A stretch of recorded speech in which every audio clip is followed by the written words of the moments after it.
الحمدللہ، تمام تعریف اللہ کے لیے ہے۔ اے ہمارے رب، ہم تیری حمد بیان کرتے ہیں، تجھ سے مدد مانگتے ہیں اور مغفرت چاہتے ہیں، اور تیری بارگاہ میں توبہ کرتے ہیں۔ میرے رب، تیری ذات ہی کے لیے عظیم حمد ہے، تیرے سوا کسی کے لیے نہیں۔ میں گواہی دیتا ہوں کہ ایک اللہ کے سوا کوئی معبود برحق نہیں، اس کا کوئی شریک نہیں، جس نے اس امت کو خصوصی دین و شریعت سے نوازا اور مظالم سے نکلنے کے لیے شاندار منہج کی ہدایت دی۔ اور میں گواہی دیتا ہوں کہ ہمارے نبی محمد اللہ کے بندے اور رسول ہیں۔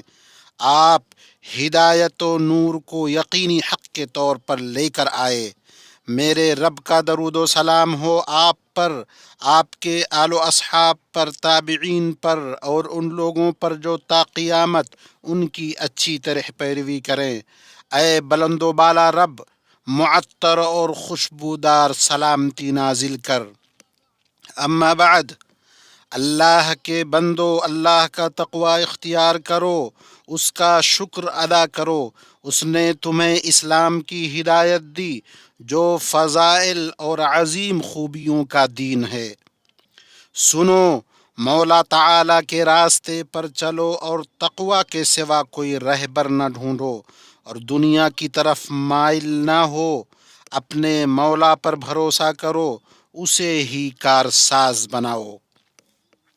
مومنو، ایسے وقت میں جب لوگ مادیات میں غرق ہیں، لبھانے والے اسباب اور واضح معنی پر حاوی ہونے والی چیخ و پکار کا طوفان ہے، اصلی مسائل کے ساتھ غیر دانشمندانہ تعامل کے اثرات ہیں، اختلافات کی کثرت ہے، جھگڑے اور نزاع کے وقت انصاف کی قلت ہے، بندوں کے حقوق پر توجہ مرکوز کرنے اور ان کی حق تلفیوں سے نکلنے کی ضرورت ابھر کر سامنے آتی ہے، کیونکہ مسئلہ سرسری اختلافات سے کہیں زیادہ سنگین ہے۔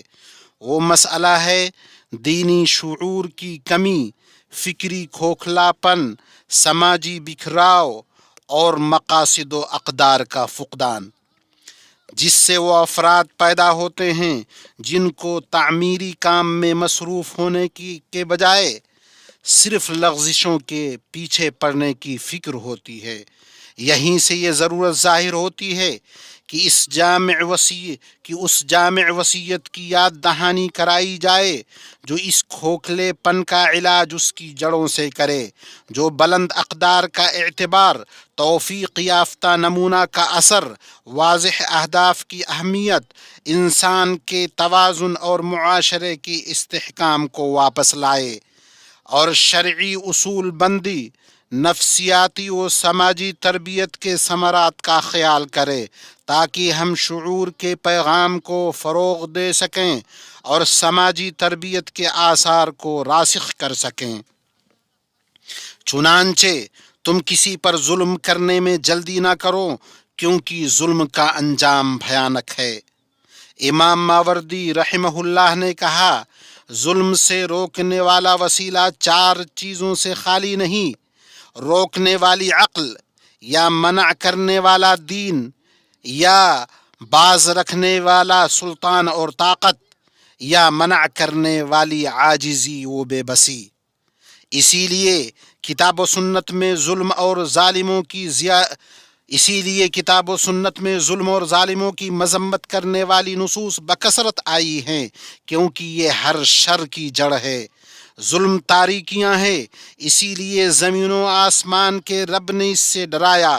چنانچہ حدیث سے قدسی میں فرمایا، اے میرے بندو، میں نے اپنے اوپر ظلم کو حرام کیا ہے اور اسے تمہارے درمیان بھی حرام قرار دیا ہے، اس لیے تم ایک دوسرے پر ظلم نہ کرو۔ اور اللہ تعالی نے فرمایا، ظالموں کے لیے ویل ہے، یعنی دکھ والے دن کا عذاب۔ اسلامی بھائیوں، ظلم کے سب سے بھیانک قسموں میں سے بندوں پر ظلم ہے۔ اس ظلم میں وہ خونی کانٹے ہیں جو ظالم کو تباہی میں دھکیل دیتے ہیں۔ اس نے باطل کو کتنا حق بنا دیا، حق کو کتنا مٹا دیا، شیرازہ کو منتشر کر کے کتنا نقصان پہنچایا۔ یہ خون، مال اور آبرو کو شامل ہے۔ نبی صلی اللہ علیہ وسلم نے فرمایا، تمہارا خون، تمہارا مال، تمہاری آبرو تم پر ویسے ہی حرام ہے جیسے اس شہر میں، اس مہینے میں تمہارا آج کا دن حرام ہے۔ ابو ہریرہ رضی اللہ عنہ سے روایت ہے کہ رسول اللہ صلی اللہ علیہ وسلم نے فرمایا، کیا تم جانتے ہو کہ مفلس کون ہے؟ صحابہ نے کہا، ہمارے نزدیک مفلس وہ شخص ہے جس کے پاس مال و دولت، پیسہ نہ ہو، نہ کوئی ساز و سامان۔ آپ صلی اللہ علیہ وسلم نے فرمایا، میری امت کا مفلس وہ شخص ہے جو قیامت کے دن نماز، روزہ اور زکوٰۃ لے کر آئے گا۔ ایسے آئے گا کہ کسی کو اس نے گالی دی ہوگی، کسی پر بہتان لگایا ہوگا، کسی کا مال کھایا ہوگا، کسی کا خون بہایا ہوگا، کسی کو مارا ہوگا۔ اس کی نیکیوں میں سے اس کو بھی دیا جائے گا، اس کو بھی دیا جائے گا، اور اگر اس کی ادائیگی سے پہلے اس کی ساری نیکیاں ختم ہو جائیں گی تو ان سارے لوگوں کے گناہوں کو لے کر اس پر ڈال دیا جائے گا، پھر اس کو جہنم میں پھینک دیا جائے گا۔ یہ بندہ نماز، زکوٰۃ، روزہ لے کر آیا، اس نے اسلام کے ارکان ادا، نہ شراب پینے کا تذکرہ ہے، حالانکہ وہ سنگین گناہ ہے، نہ کسی کبیرہ گناہ کا ذکر ہے جس کا ارتکاب کرنے والا اللہ کی مشیت کے تحت ہوگا، ہو سکتا اللہ اسے معاف کر دے یا سزا دے، لیکن لوگوں کے حقوق سے جڑی جو حق تلفیاں ہیں انہیں ضرور پورا کیا جائے گا اور ادا کیا جائے گا، کیونکہ یہ وہ ذاتی حقوق ہیں، اور بندوں کے حقوق سخت حساب پر مبنی ہیں، درگزر پر نہیں۔ اسی لیے سفیان ثوری رحمہ اللہ نے کہا، تم اللہ سے 70 گناہوں کے ساتھ ملو، وہ گناہ جو تمہارے اور تمہارے رب کے درمیان ہیں۔ یہ تمہارے لیے اس بات سے زیادہ آسان ہے کہ تم اللہ سے ایسے گناہ سے ملو، ایسے گناہ کو لے کر کے ملو جو تمہارے اور بندوں کے درمیان کے گناہ ہیں۔ ابن قیم رحمہ اللہ نے ان لوگوں کی حالت تفصیل سے بیان کی، ساتھ ہی اللہ کے حقوق کے تئیں ان کے اہتمام کو بھی بیان کیا۔ کہتے ہیں، تم کچھ نیک لوگوں کو پاؤ گے جن سے تقریباً کوئی نماز، روزہ، ذکر نہیں چھوٹتا، لیکن وہ لوگوں کی آبرو کے ساتھ چھیڑ چھاڑ کرتے ہیں۔ انہوں نے بتایا کہ ظلم کے 3 دفاتر ہیں۔ ایک دفتر وہ ہے جس میں سے اللہ کچھ بھی معاف نہیں کرے گا، وہ شرک کا دفتر ہے۔ دوسرا دفتر وہ ہے جس میں سے اللہ کچھ بھی نہیں چھوڑے گا، یعنی پورا پورا حساب لے گا، وہ بندوں کا ایک دوسرے پر ظلم کرنے کا دفتر ہے۔ تیسرا دفتر وہ ہے جس کی اللہ کچھ بھی پرواہ نہیں کرے گا، اور وہ ہے بندوں کا خود پر ظلم جو اس بندوں اور ان کے رب کے درمیان ہوا ہے۔ اے ظالم، جس نے اس شخص پر ظلم کیا جس کا اللہ کے سوا کوئی مددگار نہیں، تو چھوٹ ملنے پر دھوکہ نہ کھا، کل تو مرے گا، اللہ اور تیرے اور اس کے درمیان حق فیصلہ، اللہ تیرے اور اس کے درمیان حق فیصلہ کرے گا جس میں نہ کوئی کجی ہوگی نہ حیلہ سازی۔ ایمانی بھائیو، نبی کریم صلی اللہ علیہ وسلم نے ہمیں دنیا ہی میں رب العالمین کے سامنے پیش ہونے سے پہلے حق تلفیوں کی معافی تلافی کا حکم دیا ہے۔ ابو ہریرہ رضی اللہ عنہ سے روایت ہے کہ رسول اللہ صلی اللہ علیہ وسلم نے فرمایا، جس کسی نے دوسرے کی عزت یا کسی اور چیز پر ظلم کیا، وہ اس سے آج ہی معافی تلافی کر لے، پہلے ہی کر لے، اس سے پہلے کہ وہ دن آئے جس میں درہم و دنانیر نہیں ہوں گے۔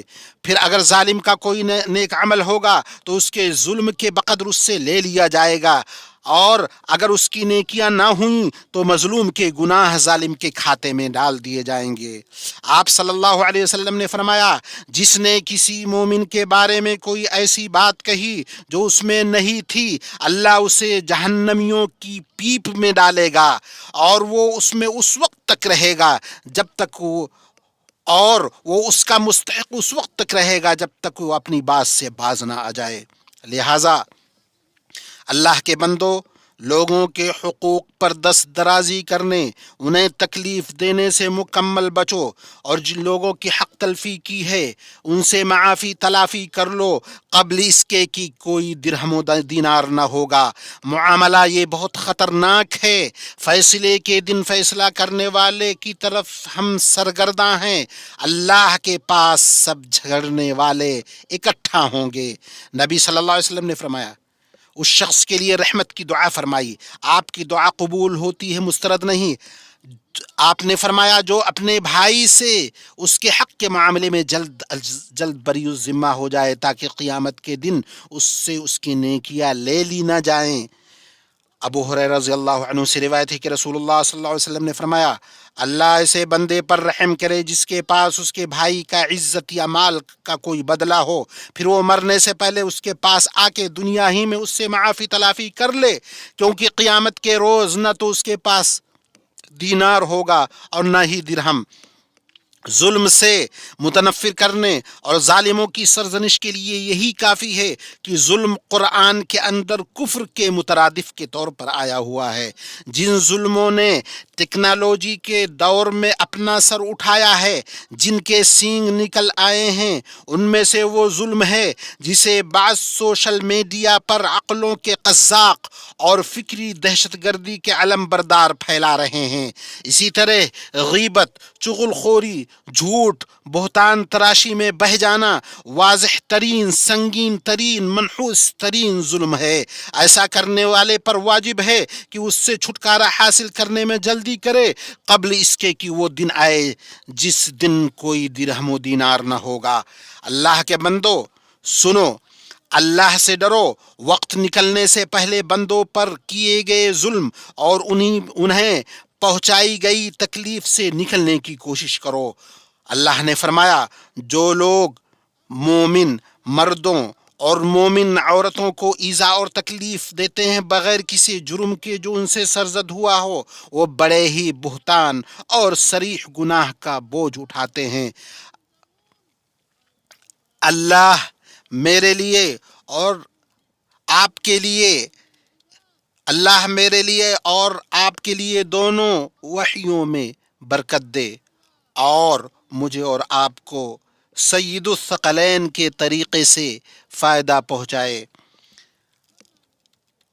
اللہ رب العزت والجلال نے قرآن کریم میں اس سلسلے میں فرمایا کہ جو شخص مومن مردوں اور مومن عورتوں کو ایذا دے بغیر کسی جرم کے، تو وہ بڑے ہی گھاٹے میں، بہتان میں اور صریح گناہ میں ہیں۔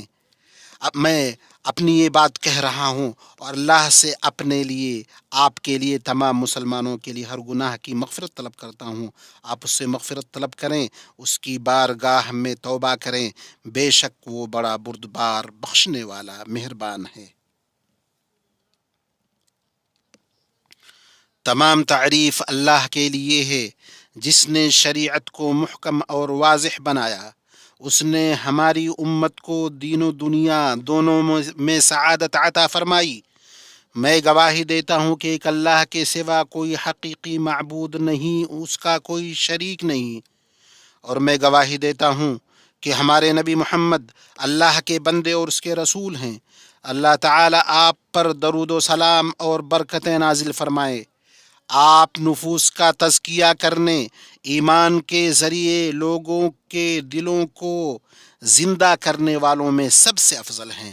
آپ صلی اللہ علیہ وسلم کے آل بیت پر اور صحابہ پر، جو امت میں سب سے نیک دل والے اور سب سے زیادہ متقی ہیں، اور ان سب پر جو قیامت کے دن تک نیکی اس کے ساتھ ان کی پیروی کرے۔ اما بعد، اللہ کے بندو، اللہ کا کما حق ہو تو تقوی اختیار کرو، صبح و شام نفسوں کی تزکیہ کی کوشش کرتے رہو، جان لو سب سے بہترین کلام اللہ کا کلام ہے، اللہ کی کتاب ہے، سب سے بہترین طریقہ محمد صلی اللہ علیہ وسلم کا طریقہ ہے، ہر بدعت گمراہی ہے۔ مومنوں، ہم اس وقت اس حرمت والے مہینے ماہ رجب کے آغاز میں ہیں۔ اپنے نبی صلی اللہ علیہ وسلم کے طریقے اور جس پر قرون مفضلہ کے لوگ تھے اسے مضبوطی سے تھامے رکھو، بدعات اور دین میں ایجاد کردہ چیزوں سے بچو۔ جان لو کہ نبی صلی اللہ علیہ وسلم سے اس مہینے کی فضیلت کے سلسلے میں کوئی صحیح روایت ثابت نہیں، اور جو کچھ بھی اس ماہ میں نیک اعمال کی فضیلت کے بارے میں روایتیں نقل کی جاتی ہیں وہ یا تو ضعیف ہیں یا موضوع، جیسا کہ محقق علماء کرام کا موقف ہے۔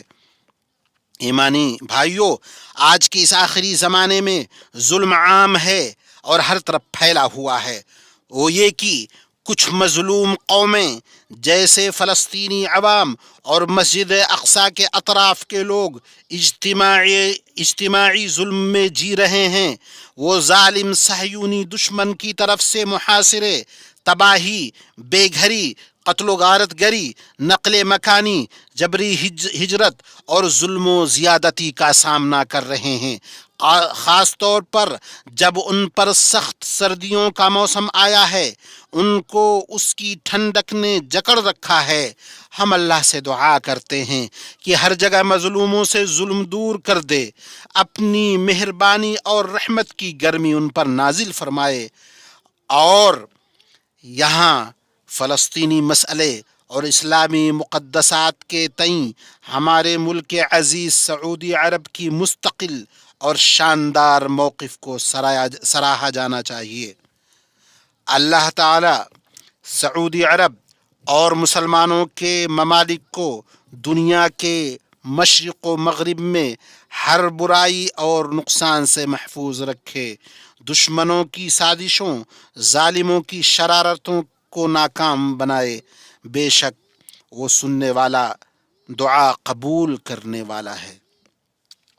اللہ آپ پر رحم کرے، درود و سلام بھیجیں ظاہر و باطن میں ہمارے نبی محمد بن عبداللہ القرشی الہاشمی پر، جو تمام مخلوقات میں سب سے بہتر اور شرف و منزلت میں سب سے افضل ہیں، جیسا کہ مولا کریم نے آپ کو حکم دیا ہے۔ چنانچہ اللہ عز و جل نے فرمایا، بے شک اللہ اور اس کے فرشتے اس نبی پر درود بھیجتے ہیں، اے ایمان والو تم بھی ان پر درود بھیجو۔ اور